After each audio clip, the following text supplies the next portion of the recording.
Tell you that it was because of a bad date I was able to make $1 million in my business in 16 months. In 2021, do you remember the viral hurricane date? I actually went on a hurricane date myself. And I called this guy beforehand because he planned it. And I was like, are we still on? Like, I wanted to give him an out. He was like, yeah, sure. We still went on the date. I found out that he told his friends that it was my idea. Red flag. The second red flag came after we had dinner.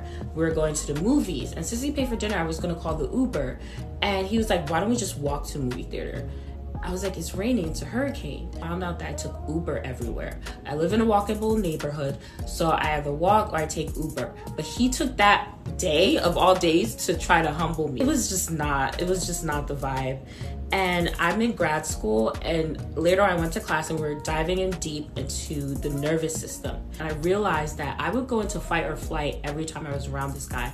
My brain and body knew something I consciously didn't. Really focus on resetting my nervous system, not just regulating it, resetting it. And once I did that, my intuition became my best friend. I was able to make business decisions so much faster. I was able to scale to $1 million in 16 months. The first time I scaled to $1 million was in 36 months. Incorporated into my hypnotherapy practice, and I work with my clients. Check out the free training and learn how to bring your brain and body in alignment with your business.